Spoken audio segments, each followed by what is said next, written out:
She just yelled out, I actually have a fucking bomb. Oh, you want to... It's going to explode. On September 23, 2025, at Nashville International Airport, an intoxicated passenger aboard Frontier Airlines Flight 1783 to Denver refused to deplane and shouted that there was a bomb on the aircraft. Okay. Yes. She's in the fourth. Flight attendants are the ones that called it and stuff. Okay. Yeah, I'll go down there. Don't worry.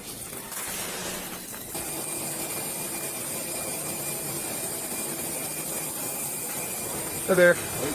The one in 4 on the left-hand side. 4 on the left-hand side? Yep. It was In the brown. In the brown? Okay. Yep.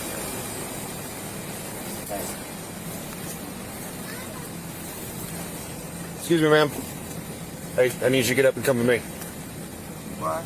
Because you're not going to be on this flight. So I need you to get up and come with me, okay? Do what? Give me a reason. Because you're not allowed on this flight.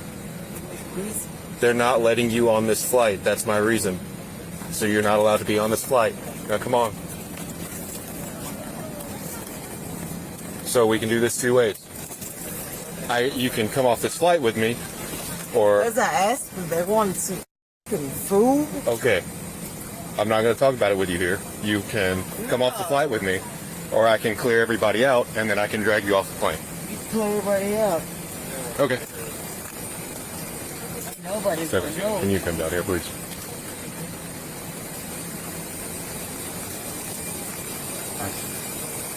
So she's obviously not going to come willingly here. Yep.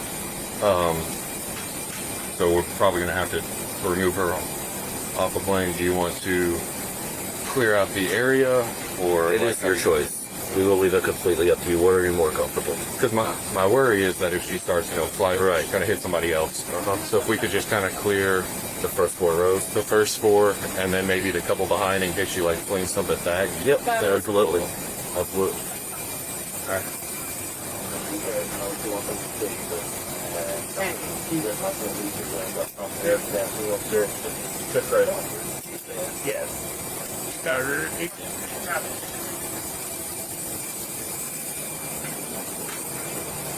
You need to come on it. Just lay you in the lake.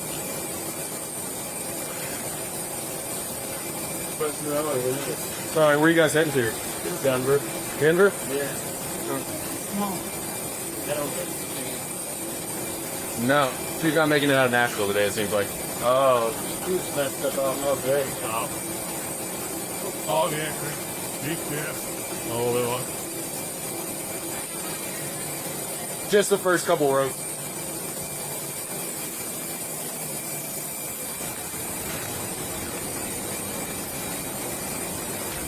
Sorry we had to do this to you guys. I just don't want anybody getting hit by anything if she starts swinging or something, We understand. I'll see you this time.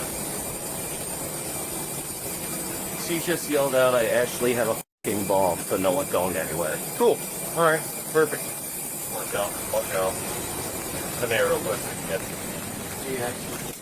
all right. Let's go.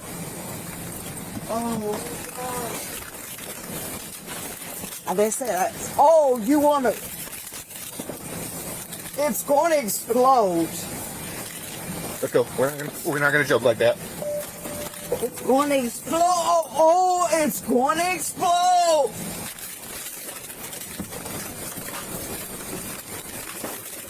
It's right there.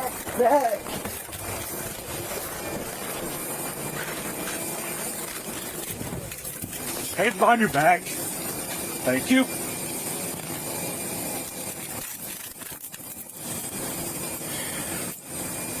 Fun, huh? Yeah, she said she had a bomb on the plane, so Oh, that's fantastic. That's just another charge. Good job, lady. Can I disconnect this or am I cutting it?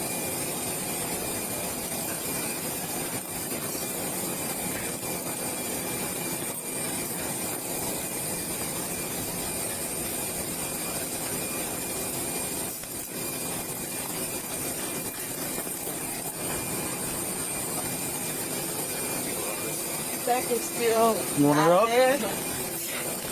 It's still there. All right, you guys find it different. Get off.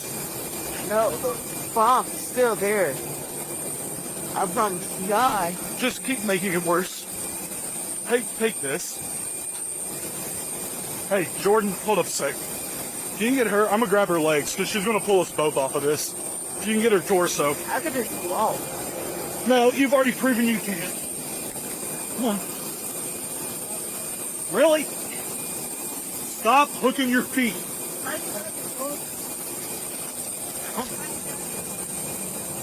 Back off your feet. How you get? Here, I'll go. Here, let me get on that side and I can help you. Wow. Yo. You want me to act right? So, move the feet. Now hand her on. Now fix this up. Okay. Jordan, you need a hand down there? You good? I'm good.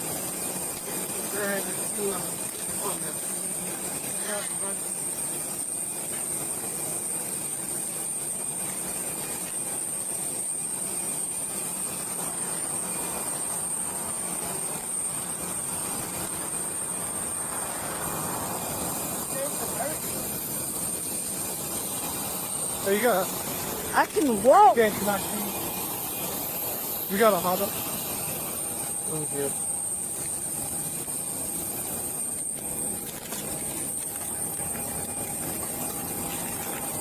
Sit down here. Ow! Sit down.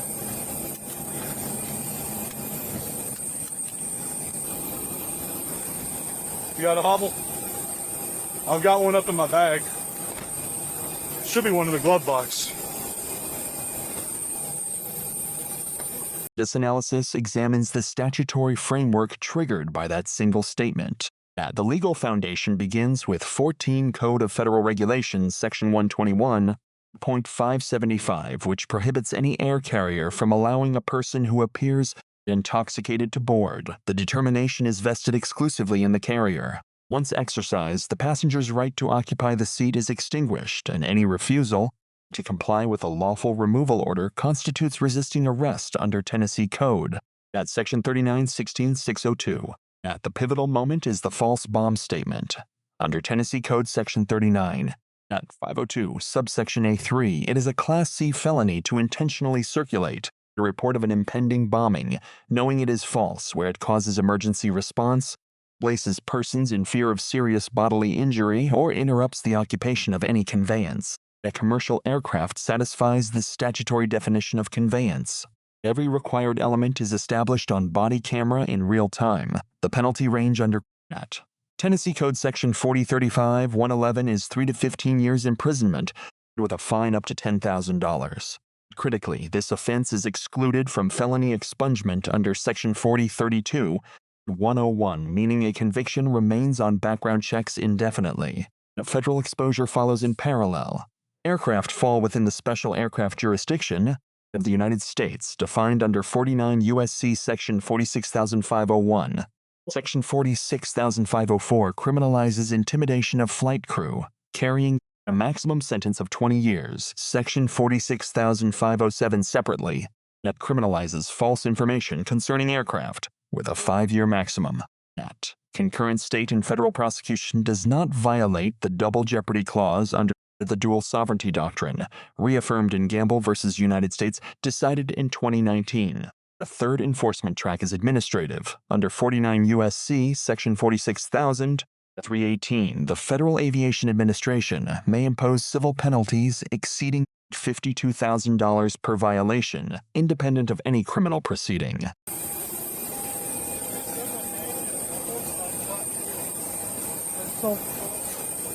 Get it, and I'm like, you know, bam. Stop.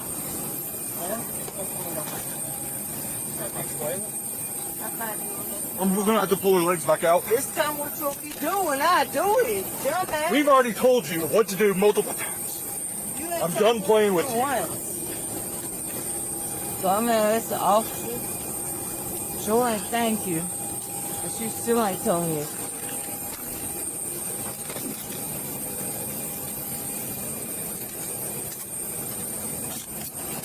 I'm gonna make you feel good. Who's it? Medlin. Medlin. Ugh. God. Yeah. So we get the first 4 rows undone, but we don't get anybody from behind her. Yeah. Flight attendant comes down and is like, yeah, she said nobody's going anywhere 'cause she has a bomb. I'm like, oh, dude. Like, now she's coming off the plane. I know she's full of crap, but She said stupid things, and now we have more work to do. Everybody needs to go back to the gate area. you what? Okay. Were you asking questions? What you got? My money is good. Do what? What you got? Money is good. Yeah, we're gonna count your money. All right, Together. together. All of it, please. We're gonna count it right up here on the way down to jail. Okay.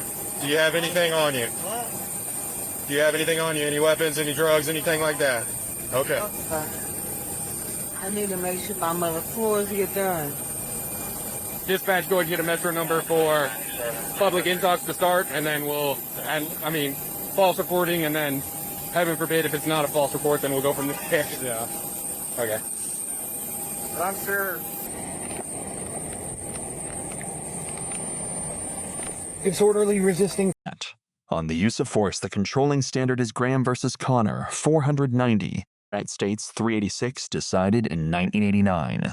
Force is judged under the Fourth Amendment's objective reasonableness test, considering the severity of the offense, the immediate threat posed, and the degree of resistance. The First Amendment provides no defense. Under Virginia versus Black, decided in 2003, true threats fall outside constitutional protection. A knowing bomb hoax is categorically unprotected speech, analogous to falsely shouting fire in a theater.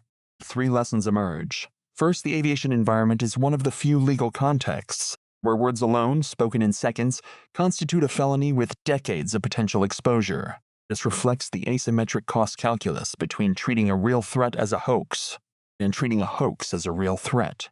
That second, the layering of state criminal law, federal criminal law, and FAA civil enforcement ensures no single procedural disposition can fully resolve criminal exposure arising from conduct aboard an aircraft.